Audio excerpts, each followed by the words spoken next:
Hey everyone, it's Mark Haber from the Absolute Business Mindset podcast and YouTube channel. Thank you for joining me today. It's an absolute pleasure. Today we have Prajal Gatak, who is the CEO of OnLoop. In this episode, he discusses the importance of having a business mindset and what that mindset is to be required to be a successful entrepreneur. He shares his personal experience of leaving a corporate job and to start his own business and the risks and challenges he faced along the way. Prajal also opens up about his struggles with anxiety and the importance of mental fitness. I said mental fitness, not mental health, in high performance environments. We really go deep about his anxiety that he went into. And I was very honored that he went into such depth with me. So thank you for doing that. It really has added to the episode. He explains how OnLoop is using Gen AI and habit forming techniques to improve team effectiveness in a hybrid work environment. Look, if you are enjoying this content, thank you very much. Please do hit it a like on there. Please do add any comments below if you've got anything about this episode that you want to share with me, or you've got people that you would like me to have on the show. That would be amazing. And lastly, but not without importance, is please do hit that subscribe button. It really does help the algorithm for me and gets my shows out to a wider audience. So thank you very much. And on to the interview.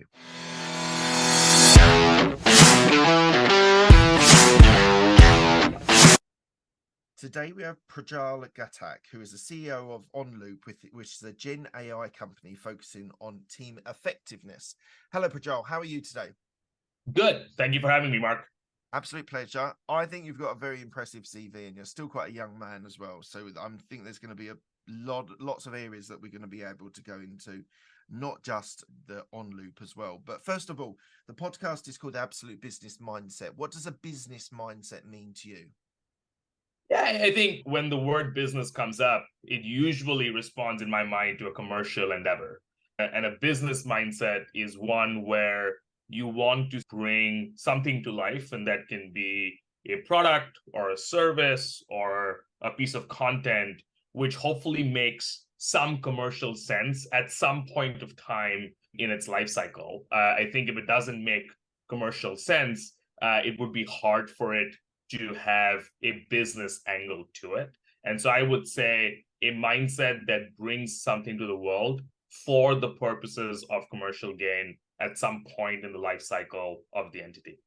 And what would you describe as the mindset that you need to have when you want to be an entrepreneur, when you want to start a business?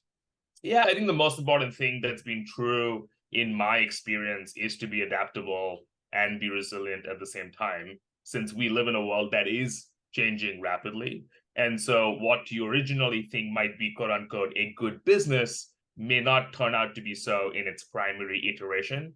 And so therefore you need to be agile in thinking about how you evolve what you're bringing into the world to make business sense. Absolutely. I think mindset is something that we need to think about, and we need to be able to work through and get into that right mindset that you can start taking. Because I think risk is something that entrepreneurs need to be able to understand. To be successful, it needs to be, I always think it as a calculated risk. You need to mitigate risks rather than taking something that would potentially, I don't know, lose your business, lose your house, lose your setup, lose your family and stuff like that. So I do think that making calculated risks are really something that entrepreneurs need to be able to embrace and be able to understand. Is there a risk that you've taken on Loop which has come to fruition, which has been good? No, absolutely. So I left Uber, where I worked at for a few years, in late 2019. And for the first time in my career, I said, I'm going to work on something with no guarantee of any salary or any success as to where it goes. And as someone that doesn't come from an entrepreneurial family or doesn't come from a family with wealth, it took me about 33, 34 years to get to a point where I had the courage to do that. Now, having said that, once you've spent a decade or so in your career, I think when you retrospectively think about it, you are guaranteed to get a job if you want to get a job again. So to your point about calculated risk, making that plunge to become an entrepreneur only helps in the long run, but it doesn't necessarily feel like that to your brain at the point that you're doing it. And I think often the most scary thing is reputational risk, is because the first time what you build as a business is tied entirely to you as a person. And so for me, the scariest piece has been the notion that I could very publicly fail and could be looked on by the world as a failure, no matter how much you rationalize the fact that the experience, no matter where it goes, is only going to be accretive from a career standpoint. Yeah, it's an interesting one because I started my entrepreneurial journey in my late 30s and left my corporate job that I'd worked for a long time. And for me, it was a risk. It was a calculated risk, but it was, and I think it's interesting for my audience that are listening, that responsibility, like you can have responsibility in a corporate career, and that's all well and good. But there's still a boss. There's still someone that can help you, can guide you, can mentor you. Now, when you start your own business, there's something quite. It is beautiful, but it's very stressful. Can be very worrying that the responsibilities are wholly on your shoulders to be able to be successful. How have you embraced that move from a corporate role in and onto that responsibility as an entrepreneur?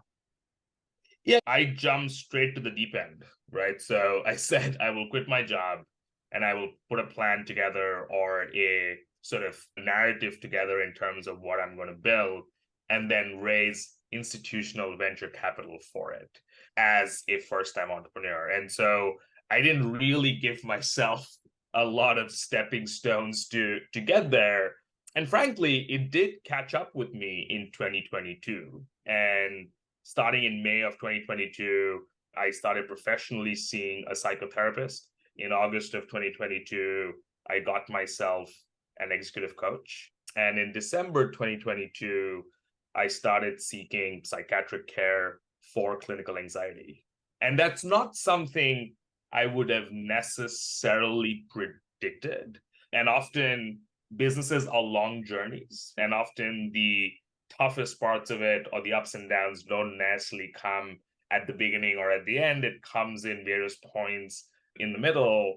And my anxiety got bad enough that I found myself to be extremely unproductive and could often not recognize who I was myself, having gone through the work experience I had. So it was definitely something that was surprising to me. I think it's something that concerned me. But I think the good news is we live in a world where we understand the brain relatively well versus 25, 35 years ago. And it is very easy to recover from quote unquote injuries by driving the same help. And that's one thing I talk a lot about, is that when people fracture a foot or an arm, you get help and then you become fine and then you can do all those things again. I think the mind is the same, but I think it's very important to be aware of what's going on and then do the things that are necessary, medicinally or not, to get yourself back to the same place. And so in many ways, I'm also grateful that I went through some of that work pretty early in my journey, and that's now built up further resilience and strengthened my ability to deal with more things as you go through the journey. So mental health is something that I have introduced relatively recently in every conversation. So we fast forwarded to that point, but thank you for being so open and sharing. If you're happy to just give, because I know as an entrepreneur, it can be quite lonely. And you said you brought in a therapist, you brought in a coach to help you. And I think that's very smart. I think that's a really positive way of being able to get that support that sometimes you don't have as an entrepreneur. But just so from the mental health point of view, and if you're okay being further honest with me, how did your anxiety manifest? Because I'm sure there's people that are entrepreneurs that are listening thinking, am I feeling anxious? Am I depressed? Or like, what am I just down? How did the anxiety manifest for you? No, for sure. So I think one of the things I've also started getting quite particular about is the language that we use. And I don't particularly like the word mental health. Okay. And I've started using the term mental fitness a whole lot more, because people understand the concept of physical fitness. So nobody in their right minds will ever go climb Mount Everest without training, right? But people jump into entrepreneurship, often taking millions and millions of dollars of institutional capital, which you could characterize as the mental equivalent of climbing Mount Everest. And we do that with no fitness training. And so no wonder sort of we got injured and things come out. And frankly, there were physical manifestations of my anxiety that I had ignored for a while. So while I worked at Uber, I had the pleasure, and I still consider the pleasure, to presenting to our CEO, Travis Kalanick, every 3 weeks. And that's an extremely stressful experience because the man is extremely bright and asks very incisive questions about your business.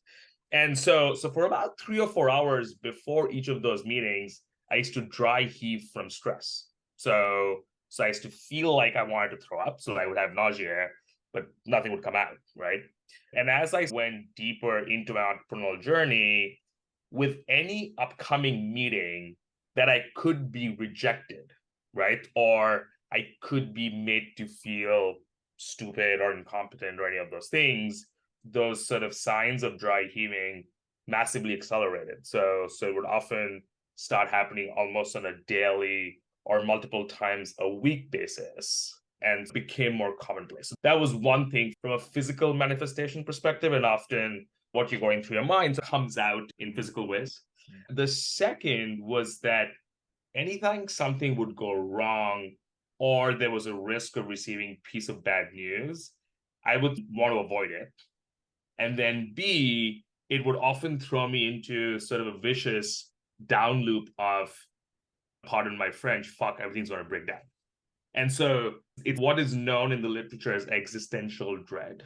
And so any small thing can spark you, rethinking every decision and questioning almost every life decision you've made in your life, and believing that you'll never get out of it.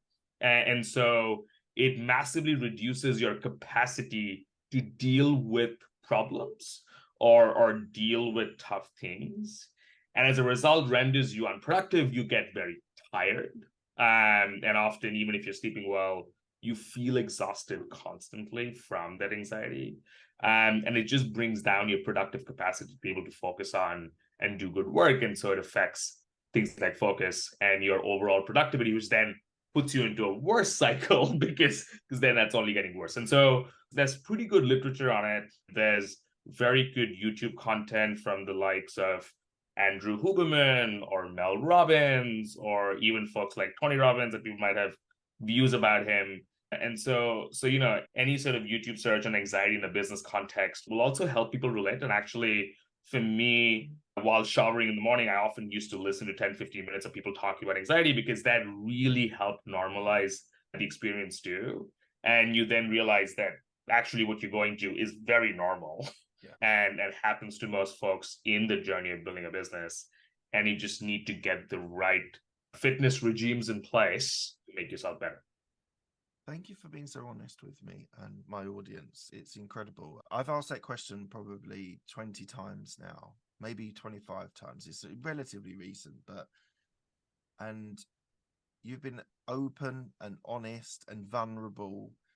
And just, I really appreciate you going into that much detail of your experience, because a lot of people feel, even now where we are talking about mental health, there still is an element of stigma towards it. And people hearing what you've said today, hopefully will get people that are suffering to go and get help. Equally, I made a post on LinkedIn a while ago saying it's not just the person that's going through that difficult time, it's the friends and family, people that suspect something might be wrong. And all it takes is a phone call or a text or a WhatsApp message just saying, hi, how are you, how are things, can really help people, because they realize they're not alone and they're not isolated and they're not suffering. They don't have to suffer on their own, which I think a lot of people, when dealing with serious mental health, they sometimes think they can get isolated and can be on their own. very often, and that is the worst thing, because I heard this thing with Simon Sinek, and I've trying to do this a lot better with friends and family and my wife and Mhm. other people, is when people are down, Yeah. don't try and fix it. Mhm. Sit in the mud with them, is how Mhm. he's described it. Sit Yeah. there, be Mhm. present, be with them, share what they're going through, what their experiences are. And I've implemented that a couple of times with friends and family recently about that. And I've tried to, because I was always a fixer. I wanted to get straight to the point where it was like, let's solve the problem and we can move on. But actually just sitting there and talking to someone and letting them share their fears, their sadness, whatever's impacting them at that time, and just being there with them is so important. And it's so it's just, it's a very simple Yeah. but an amazingly powerful thing when people that are going through tricky times. And it might be manifesting mental health, it might be manifesting. A friend of mine has had his gallbladder taken out and he's been really through the mill in the last week or two, and I've Right. tried to be there for him. Oh, I have been there for him. But thank you again for such honesty. And I get your point about mental health and mental fitness. I've heard that before. And I must admit, I do like that, because it is something that you need to, it's a muscle you need to develop to keep yourself strong and fit and able. So And thank to be honest, I talk about it openly because when someone talks about recovering from sports injuries, nobody tells them, oh my God, they're being open and vulnerable, you. right? But when we talk about recovering from mental injuries, we commend people, which is good. But at some level, it doesn't need to be commended, because No. anybody who's striving for high performance will go through it, because you'll push through limits Yeah. and you will break and you will reform. And so, and through our work as well as a company, we've realized how much of a role mental well-being plays in high performance. Yeah. And in corporate speak, we've used words like wellness that makes it sound soft and move it away from being tough and pushing through it. But how much mental well-being you have essentially drives how much you push.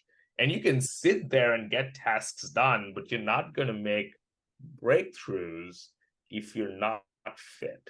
And so it's unfortunate that the dialogue around it makes it tough for people to talk about it. And all I hope is everybody gets to talk about it, because frankly, that just makes all of us fitter, and we'll be in a more productive world that will get a whole more done.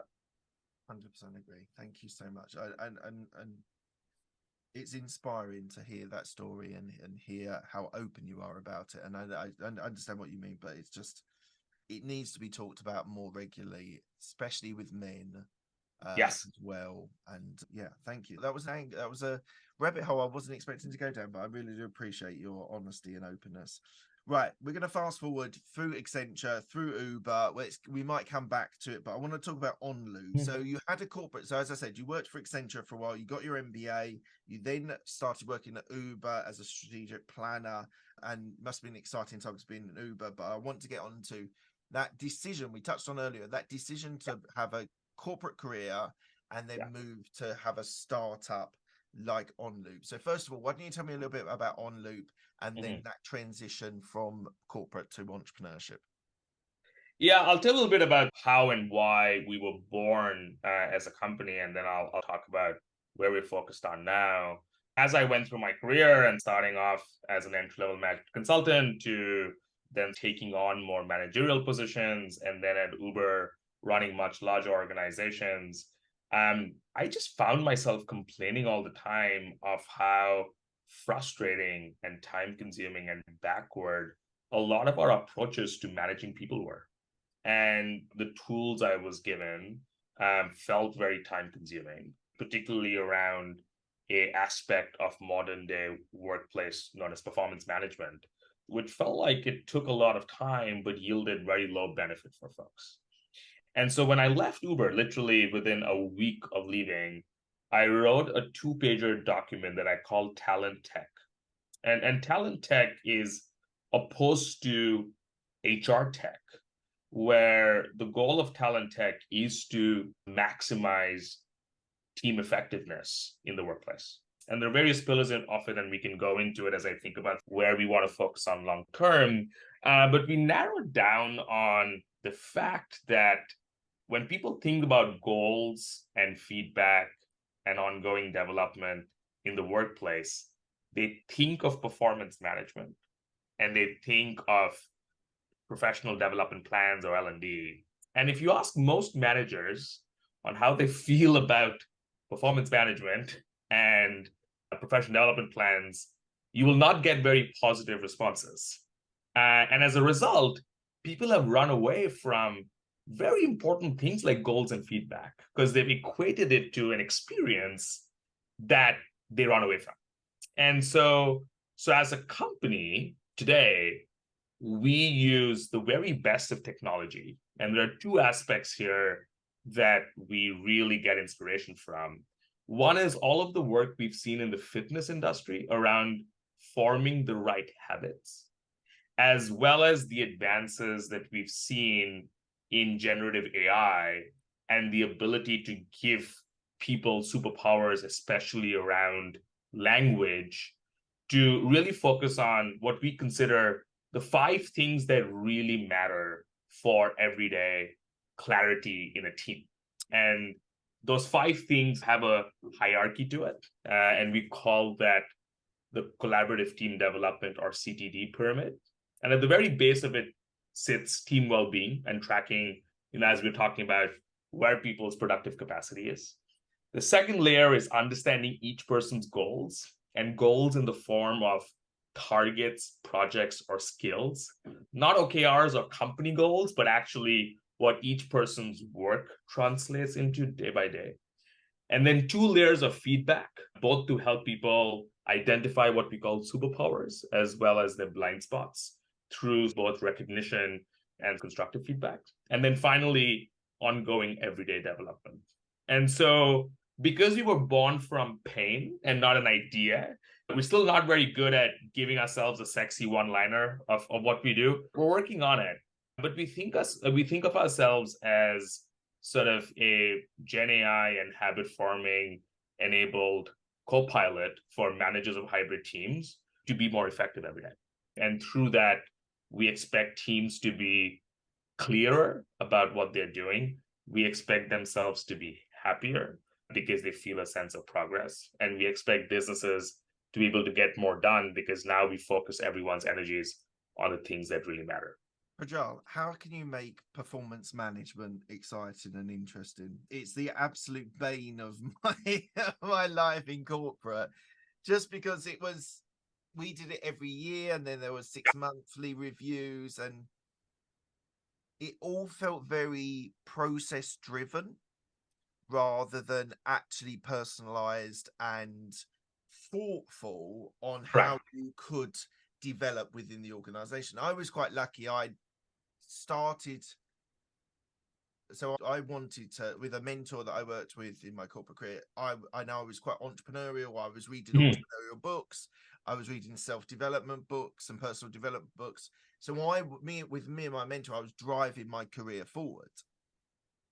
A lot of people in corporate work in a job until they've spent enough time in that job to then move to the next job. There's not necessarily a great deal of direction or thought on what they do. It's just they spend 3, 5, whatever it is, a number of years, and they've gained enough experience, or you've done the time and then you get promoted. How are you changing that performance management for me as a manager in a company? Yeah, so I think a few things. One is performance management will never be fun, and therefore we need to get rid of it.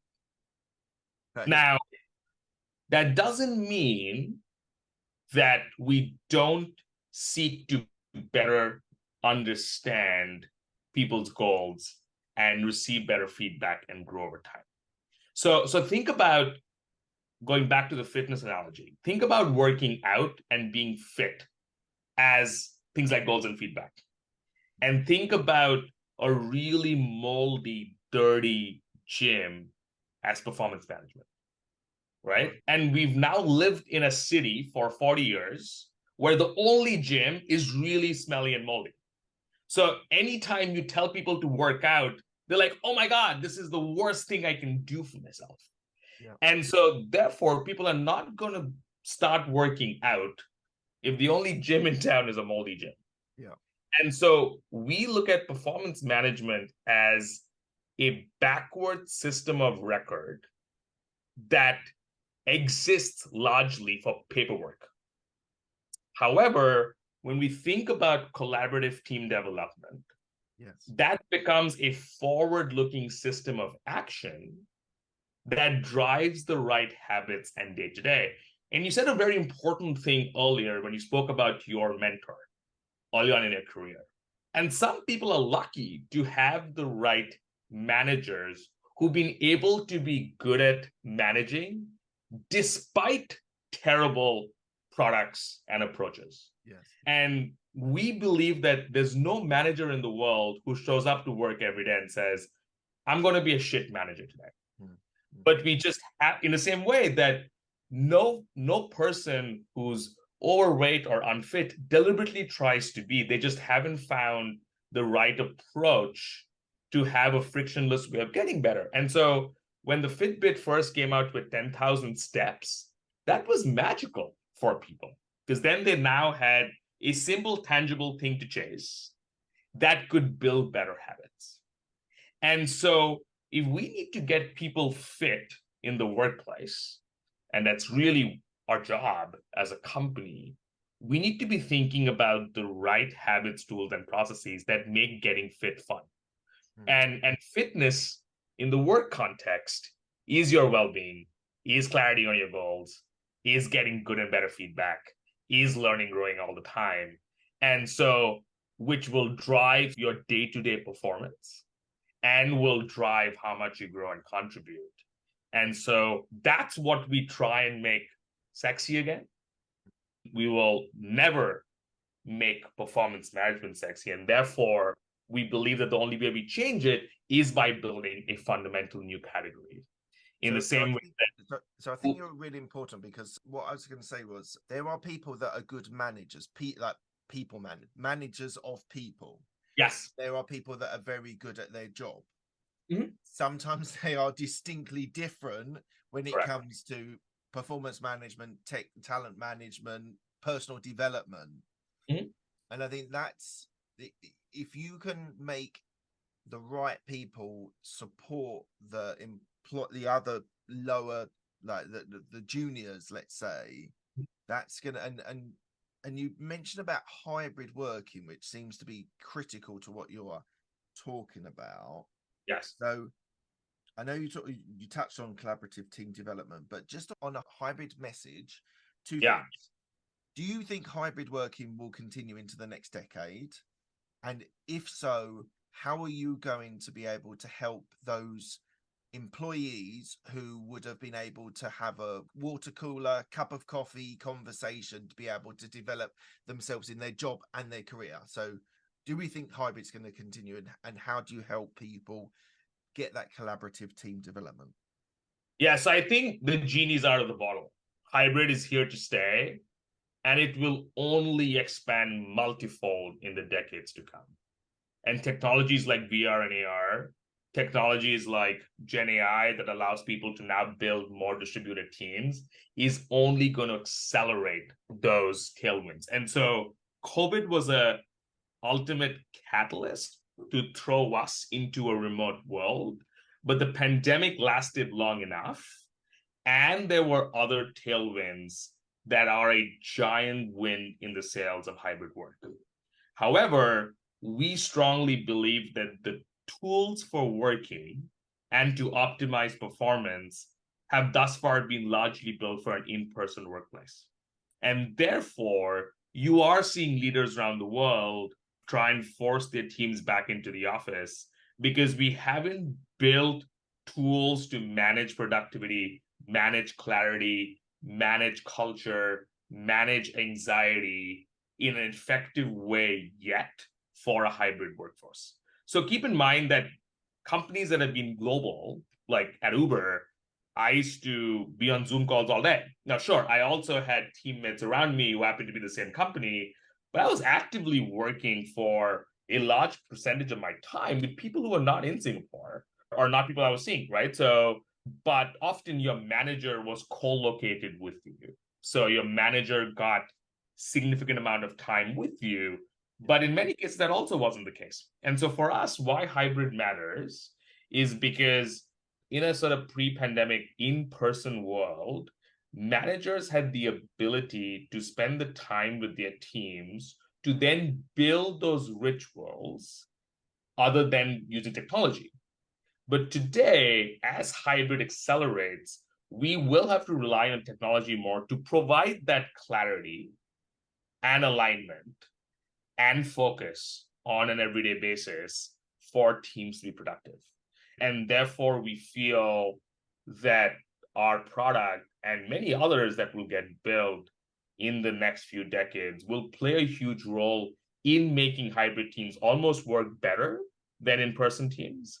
And I strongly believe that the 5-day in-person work week is dead and will continue to decline in the years to come. So what does your tech actually do? Let's get right to the crux of it. Tell me in a sentence or two. I know you said you struggle with the strapline, but just for all of my listeners that are saying, right, what he's doing, hybrid working for knowledge workers, is definitely going to develop and continue. But how does your tech help a company, an employee, a manager? Yeah. So our primary form of delivering our platform is through a mobile native app. Now, we also integrate into Slack. We also have a web version, but we decided to build mobile native because the only world-class user experiences that we've seen in tech products is through mobile apps.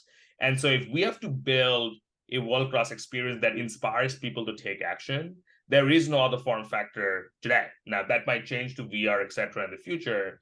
And what the app does and what the design of the product does is make it very easy for a manager and their team to track the 5 layers of collaborative team development, as I mentioned before, on a much more daily basis.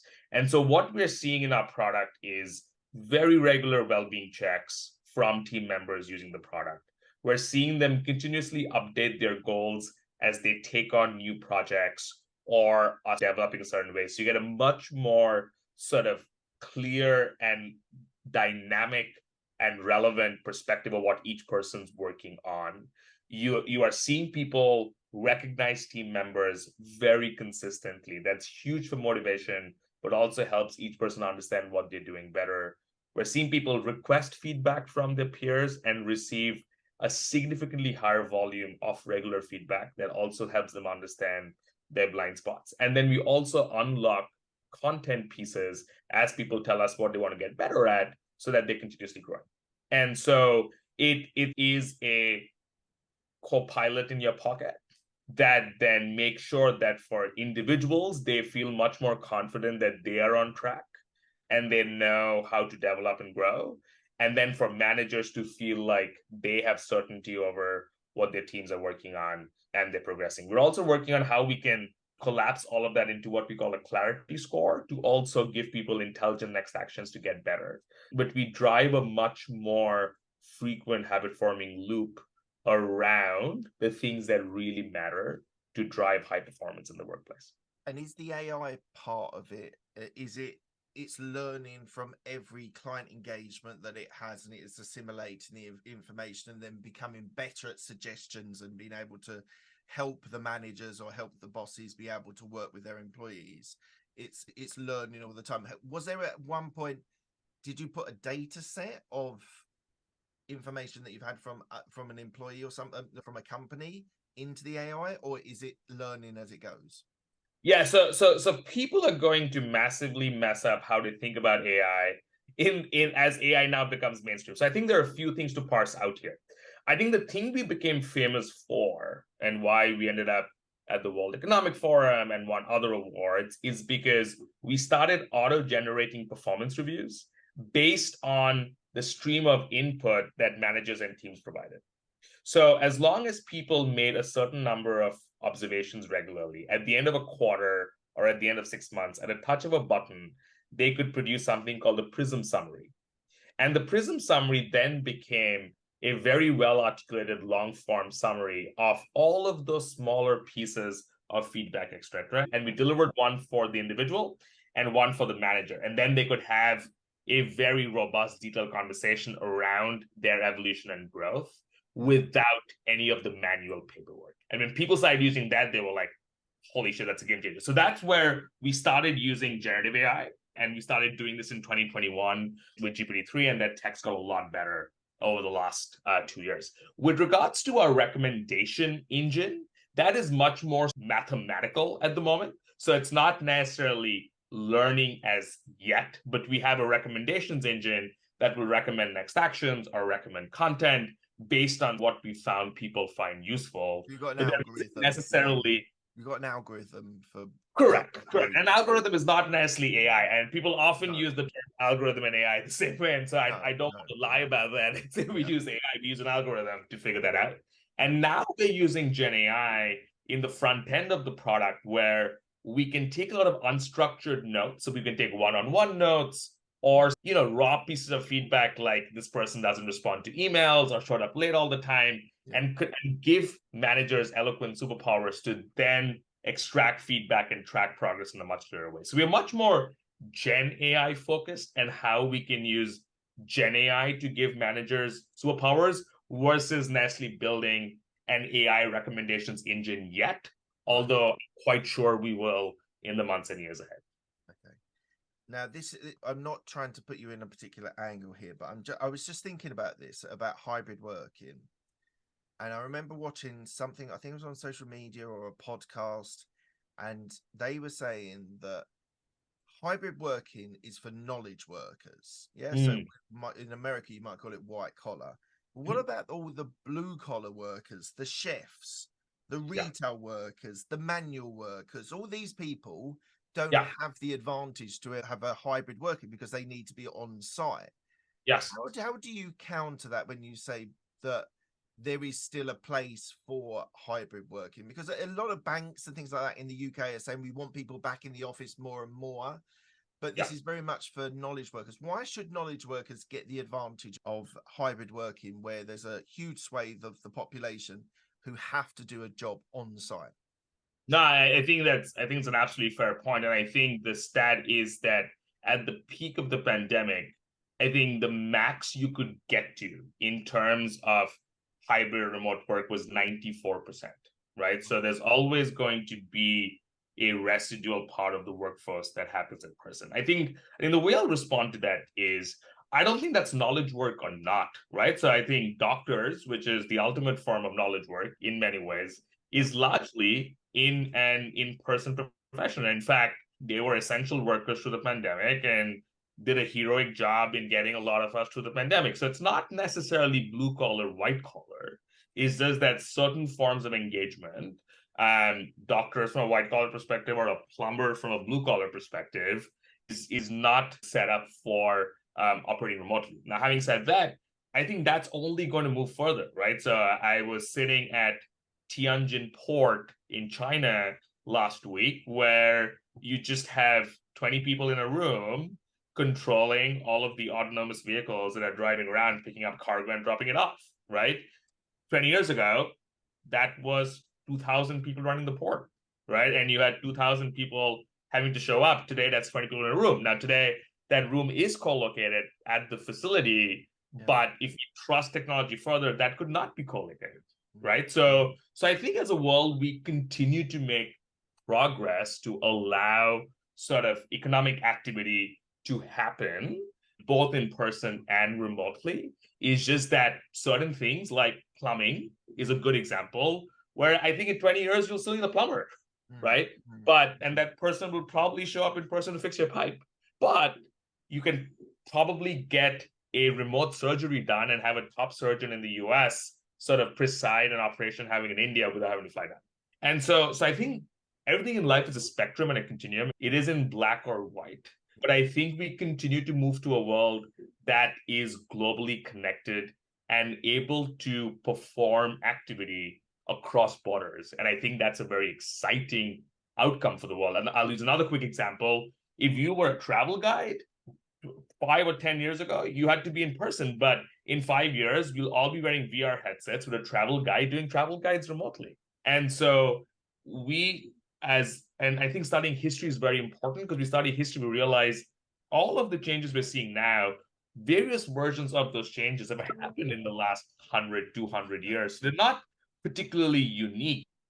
They're just a sort of exponential progression of what we've seen before. And so I think we often as human beings, we do operate from fear, right? And we spoke about anxiety and all of those pieces. But I think history will give us peace that any new technological breakthrough only creates economic prosperity. And things like generative AI or VR or AR or the metaverse is only movement in the right direction. It's interesting. I saw this great thing that was just typifies the actual reality in history, and it was a picture of this whole sort of ethos that now we've got mobile phones, we don't communicate with each other properly, and we don't. And they gave an example of like today, everyone standing on the train, like waiting to get their train, and they're all on their phones, reading an article, watching TikTok, whatever it is. But they drop back to another picture in the in the 1950s, and no one was talking to each other. Then they were standing there with a paper, whatever your flavor of paper was. So like this whole ethos that technology is actually like is stopping us communicating is actually complete rubbish, because in reality humans are humans, and humans never wanted to talk to people on the train station in the 1950s. They don't want to talk to each other now. I think you're absolutely right that technology enables us and makes things faster, makes things quicker, reduces friction. And that's one of the ways that you're going to be successful in the tech industry, is reducing friction of whatever the transaction that you're doing there. So I think we do need to keep a check on people's expectation. I think historical references are very important for us to see where we go forward as well, and learn from mistakes or situations. Absolutely. We're going to ask the 6 questions in a minute. I just want to ask you, what's the plan for the next 2 to 5 years for you? Yeah, I think for us, it's really about getting the product and the customer base to scale with our current product. And we think that in the next few months, we will be able to make astronomical strides in the reduction of friction for things like goals and feedback using Gen AI that will allow us to massively grow our user base, also make it easier for people to adopt the product, maybe even without talking to anybody on our team or through a salesperson. And so I'm very focused on how we use the very best of what's going on in the world to continue to serve the mission that we serve, is to drive enhanced clarity and focus for hybrid teams every day. And then as that sort of gets to more maturity, there is a very wide swath of things around sort of knowledge worker productivity and ROI that I'm very focused on to keep working on for the rest of my life. Amazing. Okay, we're coming to the end of the interview. I ask the same 6 questions to all of my guests. They're quick fire questions. They don't need a quick fire answer. First one is, what's the best decision that you made? To marry my wife. Amazing. How long have you been married for? Just slightly over a year. Oh, wow. Okay, very recent. Yes, you're still in the honeymoon period. It's getting better. So I feel like I love her more every day. And so it's still on the upward trend. So I've been married, was it 14 years? Yeah, 14 years. So yeah, I 100% agree with that as the best decision.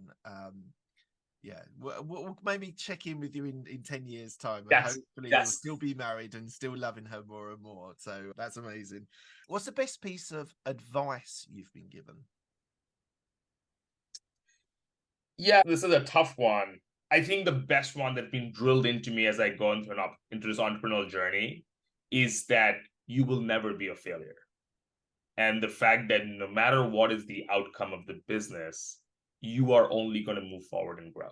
And that has been immensely helpful for me to grow my resilience in going through the ups and downs of building a business. Amazing. Who's helped you most in your career? I think this is going to be an odd one, but I'll call it the country of Singapore. And Singapore made a bet on me and gave me a full scholarship at 17 to move from India to Singapore, which I think will still go down as one of the most material things that changed the trajectory of my career. And so the late Lee Kuan Yew, who founded Singapore and built this country to what it is, without knowing, has probably done more for my career than anybody else. That is one of them. That is the most unique answer I've ever had for that. Because usually we get a shout out to one or two people. Never had a country being described. But so just before we carry on with the questions, what like I've been to Singapore and I love it as a city state. I think it's an amazing place. But just to give people an insight, what's the pros and cons of Singapore? What has it given you, and what perhaps are the challenges that you've got there?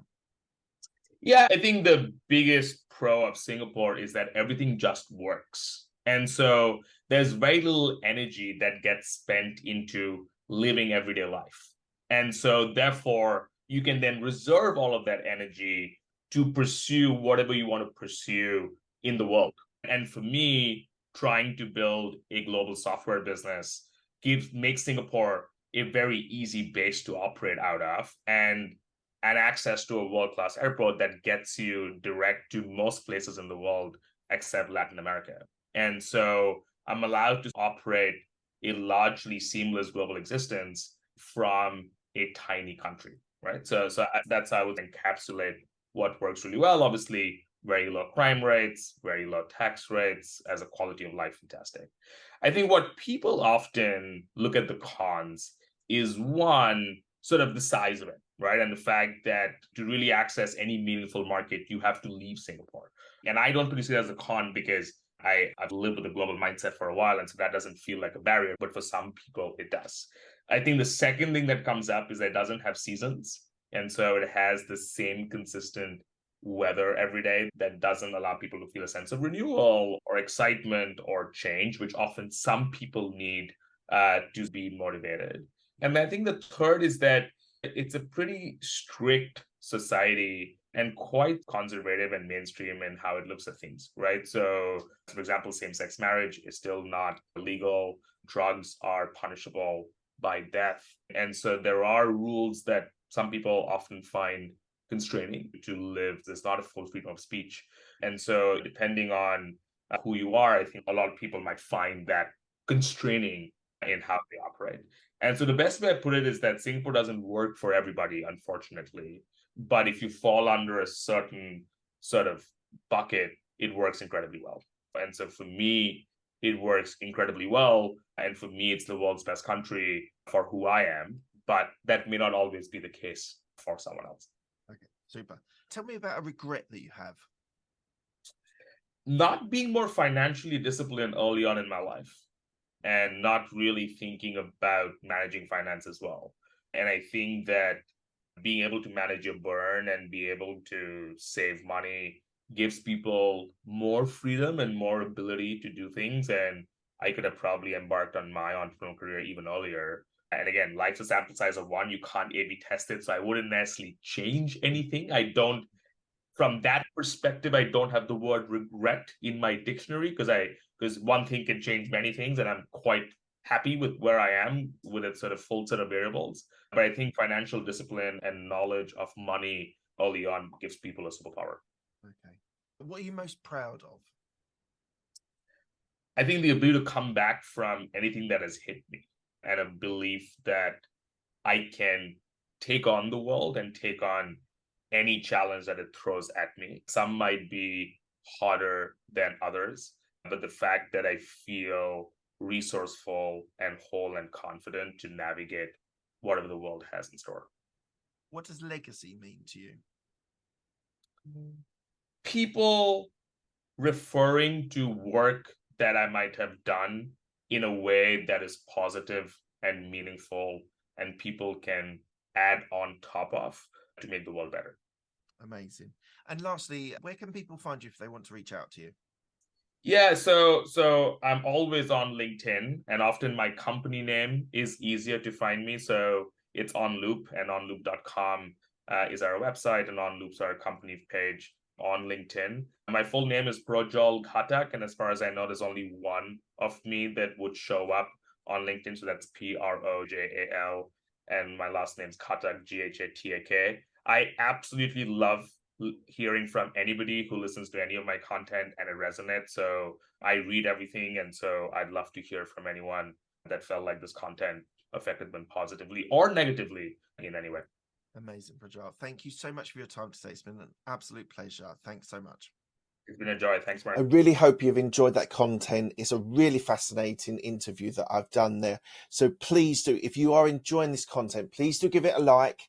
Please do give a subscribe. It'd be really good to boost the subscriptions. It really makes a difference to the algorithm in YouTube. So thank you for that. If you do hit subscribe, hit the bell icon and you'll get all of the content. You'll get notified when all the content is available. Thank you so much for your time. It's really appreciated. Thanks a lot.